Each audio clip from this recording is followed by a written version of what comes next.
প্রোক্লেমেশনের দাবি আপনারা করছিলেন, তো সেটার কত দূর, মানে 15 জানুয়ারি পর্যন্ত আপনারা সময়সীমা বেঁধে দিয়েছিলেন, তারপরে মনে হয় 5 দিন চলেই গেল, কি কত দূর অগ্রগতি কি হলো এবং আসলে এটা দিয়ে কি হবে?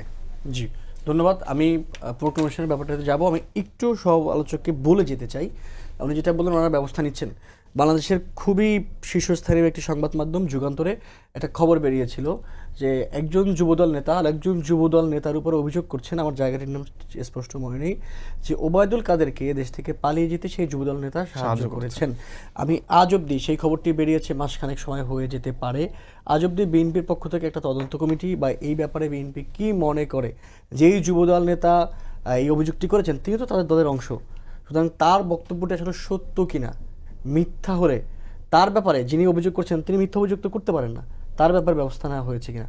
যদি সত্য হয়ে থাকে তাহলে যেই যুবদল নেতার ব্যাপারে অভিযোগ তার ব্যাপারে কোনো ব্যবস্থা নেওয়া হয়েছে কিনা প্রশ্ন রেখে গেলাম। আমি একটু চট করে প্রোক্লেমেশনের দিকে চলে যাই।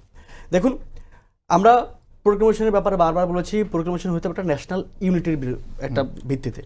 আমরা এই জন্য কিন্তু 31শে ডিসেম্বর বলেছি, শহীদ মিনারে অন্তর্বর্তীকালীন সরকারকে আহ্বান জানিয়েছি যে সকল রাজনৈতিক দলকে ডাকা হবে, সকল রাজনৈতিক দল তাদের প্রস্তাবনা দিবে, প্রস্তাবনার ভিত্তিতে জুলাইয়ের ঘোষণাপত্র রচিত হবে এবং সকল রাজনৈতিক দলের উপস্থিতিতেই এটি ঘোষিত হতে হবে।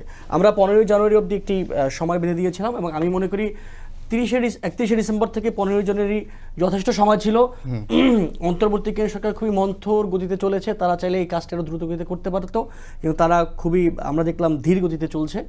এটি নিশ্চয়ই তাদের আমি খুব তাদের দূরদর্শিতার ব্যাপার বলবো না, কিন্তু এরপর আমরা দেখলাম যে 16ই জানুয়ারি তারা বাংলাদেশের সকল রাজনৈতিক দলকে ডেকেছে, সকল রাজনৈতিক দলের প্রতিনিধি সেখানে গিয়েছে, বিএনপি থেকেও জনাব সালাউদ্দিন আহমেদ সাহেব গিয়েছেন এবং সেখানে কথাবার্তা হয়েছে এবং সবাই একমত হয়েছেন যে জুলাইয়ের ঘোষণাপত্র লাগবে এবং নানাজন ঘোষণাপত্রে নানা রকম কথাবার্তা বলবেন, নানাজন নানা দাবি তুলবেন, তার ভিত্তিতে একটা ঐক্যমতের ভিত্তিতে নিশ্চয়ই জুলাই ঘোষণাপত্র হতে হবে।